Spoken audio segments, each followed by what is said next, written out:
We want to promise the people of Turkana, the people of Lokori, where that incident took place last night.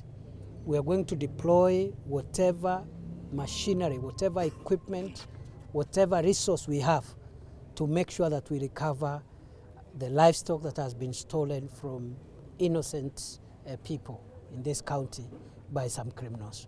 So we are tracking them, and going forward we are going to have less of this kind of incursions because of the ground and air assets that we are going to employ, and we will show no mercy on bandits. The only language they understand is fire, and we have enough of it, and we are even increasing our capacity to prevent this.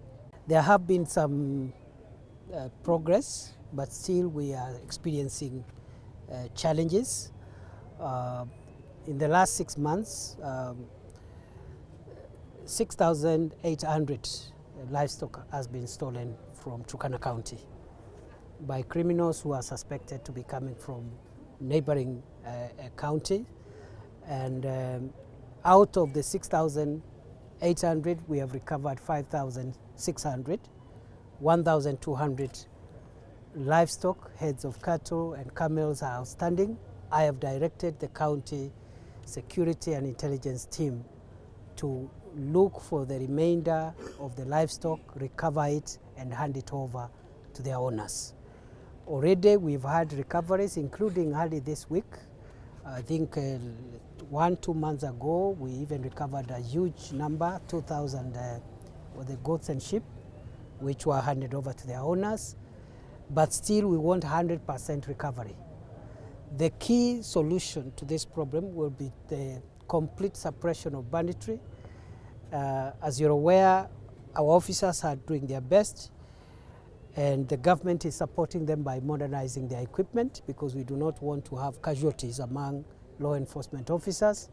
Last week I commissioned a number of armored personnel carriers and mine-resistant ambush protected vehicles, and some of them are destined for this area, and within the weekend we will get additional armored vehicles to enforce the law here and to fight banditry, so that our teams of officers are not exposed, because in the past we have lost officers because of traveling in vehicles that are not protected.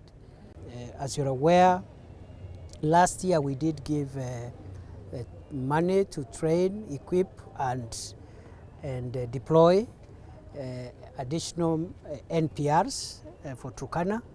But having assessed the situation, we are of the view that we need to increase the number of NPRs for Turkana County.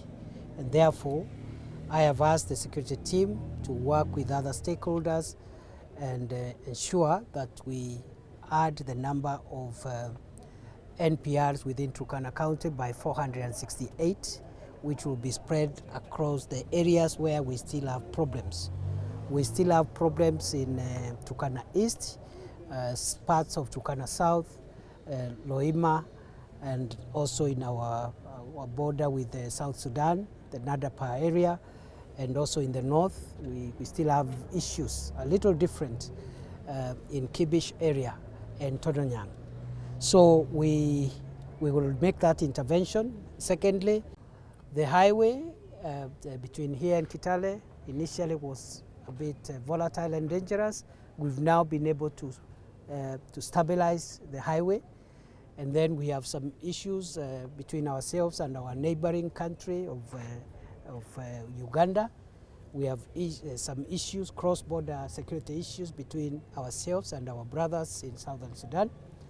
We are engaged at diplomatic and state-to-state level to resolve those issues, including about 42 or so of our kingsmen from our country who are in jail in Uganda. The negotiations are at an advanced stage, and we are expecting in the next 2 months or so, the President of Kenya, the President of Uganda will be in this region with a view to having a general resolution on the cross-border problems we have, And as part of that cross-border diplomatic state-to-state engagement, we are hoping that our brothers and sisters who found themselves in Ugandan jails will be with us, all of them, hopefully. And we are cooperating very well with our neighbor Uganda. The same with the South Sudan. We have some incursion around Nadapa area, which we are handling. We just request for calm. The security agencies are seized of that matter, and we are going to make sure that we do not expose our people to any threat, even if it is coming from across the border. Last night we had an incident in Lokori. Our teams in the sub-county, with the support from the neighboring sub-counties, are leading an operation for recovery of that livestock. And I've also directed the county security team to move to that area and support that recovery process. We regret that we lost a few people who were lost in that attack last night. And our assurance to the people of Turkana and the people of Kenya in all the counties that are affected by this problem, we are not yet there, but we are getting there. The equipment which has come will be supplemented by another equipment we are expecting in 2 weeks.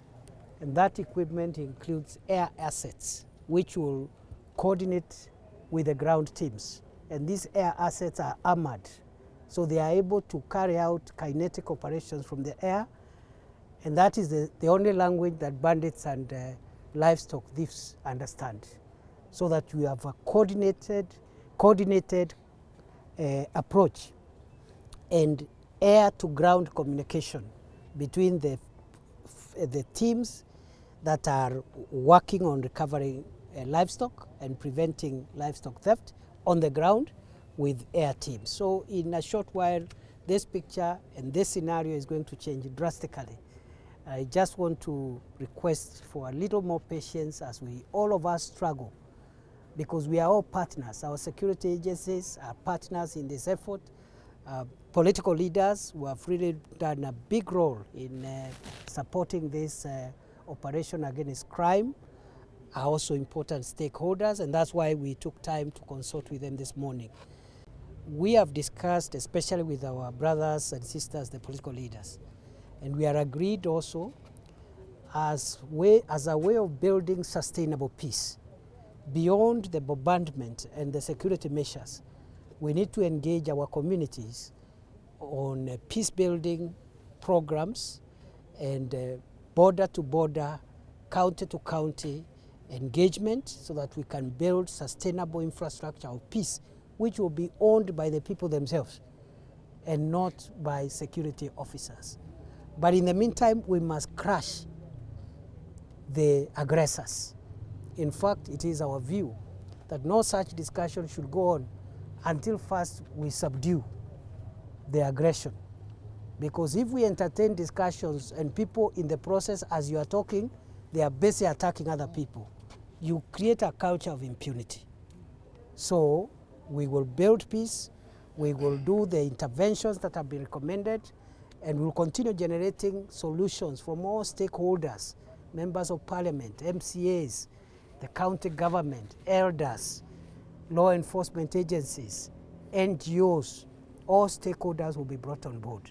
In the meantime, we will shortly teach these bandits a lesson of their life.